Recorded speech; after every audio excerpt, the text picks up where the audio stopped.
हम्म।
अपने आप को सत्संगी कहने थोड़ी सी नीचा रखना चाहिए।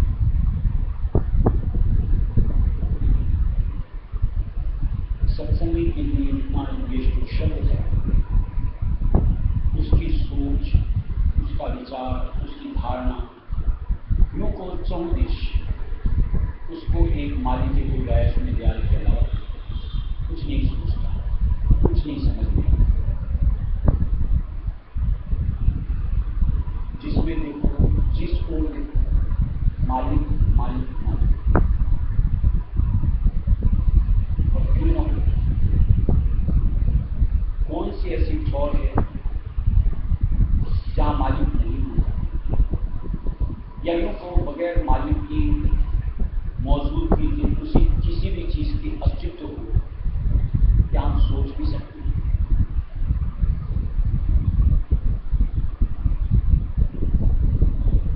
और जब हम अपने आप को सत्संगी कहते हैं, मालिक की कुदरत को लगती है, तो उस चीज में, उस व्यक्ति विशेष में या कहीं पर सबसे पहले सत्संगी के बगैर हमें उसमें मालिक की अनुभूति होनी चाहिए। कोई भी कर्म करें, सबसे पहले मालिक राय उसमें याद आनी चाहिए। बगैर उनके कोई भी कर्म हमारे लिए यूं को अपने आप को उस कर्म में शुमार करना उचित नहीं। पीछे जैसे कई सत्संग में बात, बगैर मालिक को याद किए अगर किसी कर्म में आप अपने आप को जोड़ दो, पक्का ठान लो, पक्का मान लो, कहीं न कहीं कर्म आपके ऊपर में हावी हो जाएगा। और जहां आप मालिक के आधार से धार के किसी भी कर्म को करो, निश्चित तौर से कर्म हमारे ऊपर हावी हो, यानी करके अपने आप को अलग करें। और चूंकि उस कर्म को करते वक्त हमने मालिक की याद को धारे रखा, तो निश्चित तौर से एक हल्कापन और साथ में उस नाम के जाप के प्रताप से कहीं न कहीं पुण्य यानी भक्ति करते, ये हमको हासिल होता है। इसलिए कई मरतबा जैसे सत्संग में सुना भी होगा, अपन जैसे सो के उठते हैं, एक अंदर से एक अपने आप आवाज आनी चाहिए। अपन खाना खाते हैं, निवाला मुंह में जाने से पहले एक मालिक की याद करनी जरूरी है। आप पानी पीते हो, पहले आपके होठ लगने से पहले आपको पहले मालिक की याद आनी चाहिए। बगैर अगर हमको याद नहीं आती, या यूं को बगैर याद के अगर हम कुछ भी करते हैं, तो पक्की बात है जैसे अन्न के लिए दिया गया कि अन्न में भी जीव हत्या है, पानी पियो तो जीव हत्या है, वायु के अंदर श्वास लो तो जीव हत्या है। मालिक को याद नहीं करोगे तो वो जीव जो हत्या हो रही है वो कर्म आपको ऊपर मिला। कईयों को देखता हूँ, इतनी घबराहट हो गई, खाते हैं बस लगता है जैसे कितने जन्म जन्म के भूखे होते हैं, और मालिक को याद। ऐसे मान लो अपन घर से निकलते हैं या घर में प्रवेश करते हैं, एक मालिक के नाम का उच्चारण हमें क्या अपने लिए फायदे से नहीं लगता, काम का नहीं लगता। ये निकलते थे मालिक को याद करो, घर परिवार वालों को राय से बोलो, फिर निकलो, आओ तो मालिक को याद करके घर में प्रवेश करो, मार सको, क्या आपको ये उचित नहीं लगता? अरे यार, और कुछ नहीं तो इतनी तो समझ है कि जितने नाम लेके वो हमारे खाते में प्लस आते हैं, इतनी तो समझ। फिर जैसे क्या होता है, हिंदू बोलते पूरब की तरफ मुंह करके उसको भगवान को याद करो, मुसलमान होते बोलते हैं पश्चिम की तरफ याद करके फिर मालिक खुदा को याद करो। अरे कौन सी दिशा, कौन सी जाति ऐसी है जहां मालिक नहीं होता? क्या पूरब, क्या पश्चिम, क्या उत्तर, क्या दक्षिण? ये दिशा का भेद किसने कायम किया? जैसे आप लोग ब्राह्मण हो, कहीं जन यहाँ बैठे, आप लोग तो मंत्रोच्चारण करते हो, इधर फेंको, इधर फेंको, 6 दिशा में फेंकते हो, 6 दिशा में। अगर वो भगवान की एक ही तरफ तो एक तरफ नहीं फेंकते चले आप।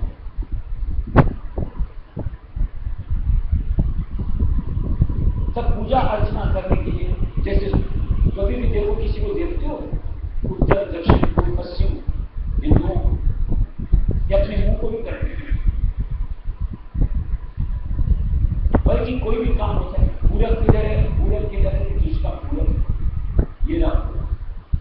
सांपो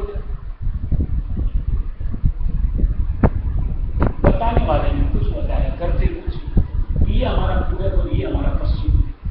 पूरे पश्चिम का मतलब क्या? पूरब से सूर्य का उदय होता है, पश्चिम में कुछ कहा से। अगर हम इधर वृत्ति करेंगे तो हमारा उदय है यानी उत्थान है, और इधर अपनी वृत्ति करेंगे तो हमारा पतन यानी यहाँ पे अस्त। और इस मर्म को कोई नहीं समझे और ये दिशाएं पकड़ पकड़ करके बैठ जाए। इनसे किसी धर्म की किसी भी चीज से जुड़ना कहां से कुछ नहीं।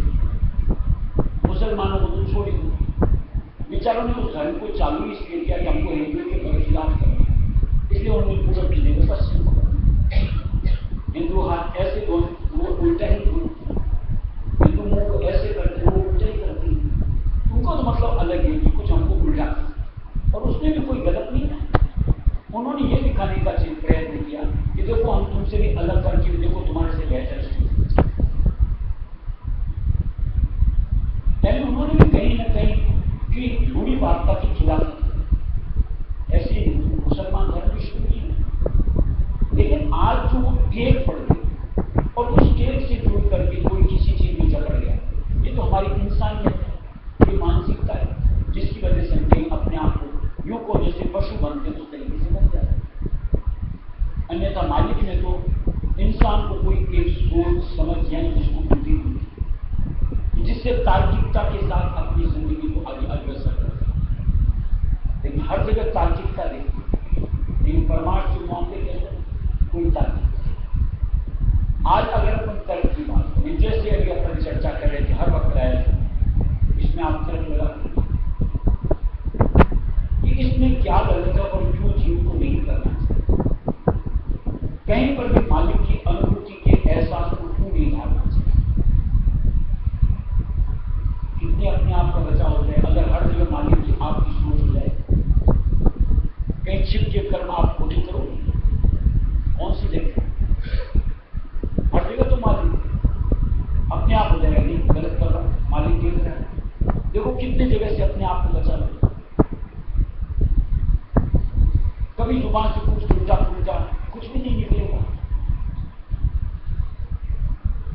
कई बार सत्संग में जैसे सुना होगा कि यार इसी जुबान से तो अपन मालिक का राया सुने, इतना पाक पवित्र नाम ले, और इसी जुबान को अपन गाली गलौज झूठ सच को बढ़ते।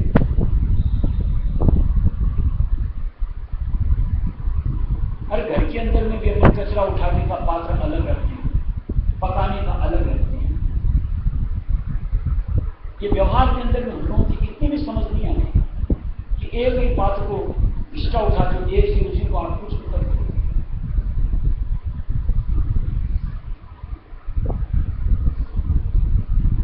इसी तरीके से आज अपन इसी हाथ से सोचो मालिक की पूजा करते हैं, बंदगी करते हैं, इन्हीं हाथों से सेवा करते हैं, इन्हीं हाथों से अपन भेंट करते हैं, और फिर इन्हीं हाथों से खोटे करते हैं।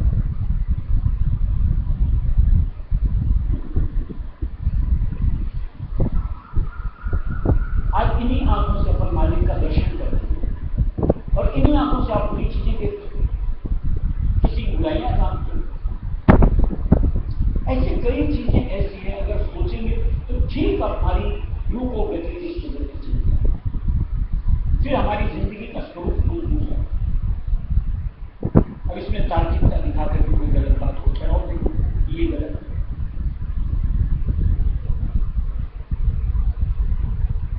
संत मत राय सुन्नत ने जितनी भी बात की वो गलत हो ही नहीं सकती,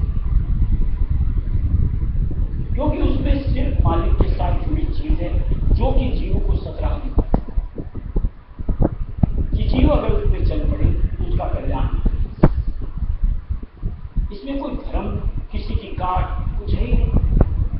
जैसे पीछे एक सत्संग भी अपन ने की कि राय सुनी मत कोई एक अलग धर्म नहीं है, ये एक अलग मालिक ने सोच यानी अपन को राह दी है कि अगर उसको आप अपनी जिंदगी में शुमार करोगे आप अपने आप अपने घर पहुंच जाओ। अभी हम लोग कहीं ना कहीं जकड़ रहे हैं, जिसके लिए कई बार ये ऐसे आते हैं कार्टून्स वगैरह कि जैसे एक हाथी को दिखाते हैं पांव में जंजीर बांधी बस छोड़ देते हैं, एक घोड़े के गले में यूं को कहीं डाल के छोड़ देते हैं, अरे जो इतनी सरपट लोग होता है, उस हाथी में इतनी ताकत होती है, वो इतनी से जंजीर, इतनी सी रस्सी की डोर से बन जाता है। ऐसे हम लोगों की क्या मानसिकता है कि किसी ने ऐसा सिखा दिया और हम ऐसा सोच लिया कि हम बदले वहीं पर, कि वहां हमें अपने आप की बुद्धि का सदुपयोग भी नहीं करना कि मैं ऐसा क्यों कर रहा हूं या मैं यहां क्यों झगड़ा। मालिक ने तो यहां पर आया सुमत में भी कभी नहीं किया कि अगर आपको कुछ भी हासिल नहीं होता है, कुछ भी समझ नहीं आता है, आप बंधे हुए क्यों? दूसरे रास्ते निकलो, कहीं तलाश करो, जिंदगी को बंद करो। ये भी कई बार सत्संग में सुना होता है। यहां कहीं जीवों को जकड़ा जाता है, वहां साधारण सी बात है, उनको अपने धंधे का उजड़ने का डर रहता है, इसलिए जकड़ दिया कि कोई उनके दर से निकल ना जाए, कहीं उनकी प्रेम पूजा में कभी ना हो जाए, इसलिए उनको जकड़ दिया। या मालिक को तो इस चीज से चाहती है, मालिक हमसे चाहता भी क्या है, हमारे विकार चाहते हैं। आज जरा सा सोच विचार करें, दूसरा दुख इस मंडल में कौन है कि जो हमारे विकारों को लेने के लिए वहां से थाम करके बैठता हो? दूसरा कौन है कि हमारे हाथ को पकड़ करके मंजिल तय कराने की थामता हो? सब तो बीच मझधार में छोड़ देते हैं, लेकिन एक मालिक का हिसाब कभी भी नहीं छूटता। यहां राय सुनी, वहां राय सुनी, जिधर देखो राय सुनी, छूटे तो कहां से? ऐसे ही परमपिता के साथ अपने आप को जोड़ना, मैंने नर करना।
किया मन को नूरा,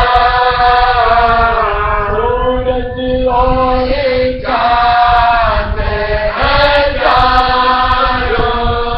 हुए उसकी जला, सूरज और चाँद हजारों हुए उसकी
साथ अपने आप को जोड़ लो, तो क्या इस अनुरूप हम अपने आप को नहीं बना सकते हैं कि मन से बेजार, मन से एकदम अलग हो जाओ, तंग हो जाओ, सूरतवार, अपनी सूरत को मालिक को कुर्बान करो, दीवाने। लेकिन मानने में कहीं अपन अपने आप कहीं करीब भी नहीं पाते। खाली गाना भी कोई मायने नहीं रखता, गाया चलो 5 मिनट 7 मिनट क्यों नहीं लगी आनंद 5 मिनट 7 मिनट कम, लेकिन इसको अगर जिंदगी में संवार ले तो क्या हमेशा हमेशा का आनंद नहीं मिलेगा? क्या किया हुआ है कि मेरे दिल जख्म का मरहम तेरी बोली गई। अब तो जब तक इसको मालिक की बोल नहीं सुनने को मिले, मालिक की करीबी न मिले, मालिक की सेवा न मिले, तब तक चैन नहीं। एकमात्र वही मालिक शब्द पाने, दिल को शांत करना। अब ये दूरी दूरी दूरी नहीं, अब तो दिन प्रतिदिन करीबी करीबी करीबी, मालिक दया करे ऐसा नहीं। अब उसके लिए हमको चाहे इस मन से पीछा छुड़ाना पड़े, चाहे इंद्रियों से पीछा न छुड़ाना पड़े, और चाहे मान लो इस दुनिया के यानी अपने कुटुंब परिवार से पीछा छुड़ाना, ऊपर से नहीं छोड़ना होता यार, कहीं अंतर से अपने आप को निकाल। ऊपर से जो छोड़ते हैं वो अंतर से छूटता नहीं, अंतर से अपने आप को वहां से जहां कहीं भी रहें, चित्त मालिक से जुड़ा है, याद मालिक की। देखो अपने आप मालिक की याद के साथ क्या एक अलग सुरूर मिलता है। बोलते लोग मालिक दूर है, कहां दूर है? उनसे करीब दूसरा है।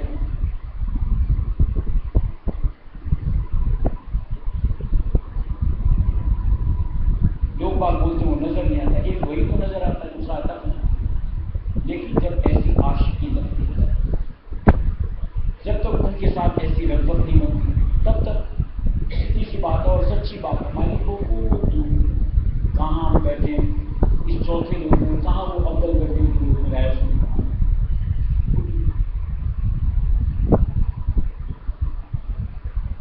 इसलिए अगर उनका संग चाहिए तो कहीं ना कहीं उनके जरिए से जो हमको मिलता है उसको संभाल करके, यानी उस न्यामत को संभाल करके कहीं हम उसके लिए तलब बढ़ाते जाए कि मुझे तो यही चाहिए, इसी के जरिए से मेरी जो कहो सुकून, कि इसी के जरिए से मेरे को शांति।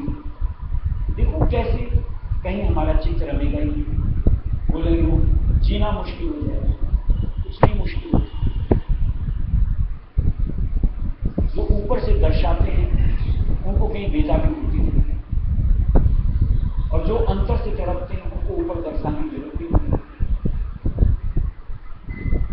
बाहर तो मालिक की जैसे मौज होती है, सब मौज होती है, सब संगम होता है, लेकिन ऐसी व्याकुलता से अंतर का संगम, उसके लिए तो कोई बाहर की व्यवस्था नहीं चाहिए। यानी उस प्रीतम को अंगीकार करने के लिए जरा सी मन की व्याकुलता हुई। देखो कैसे लौ लगती है, कैसे मालिक का एक सानिध्य मिल गया, कैसी तृप्ति होती है।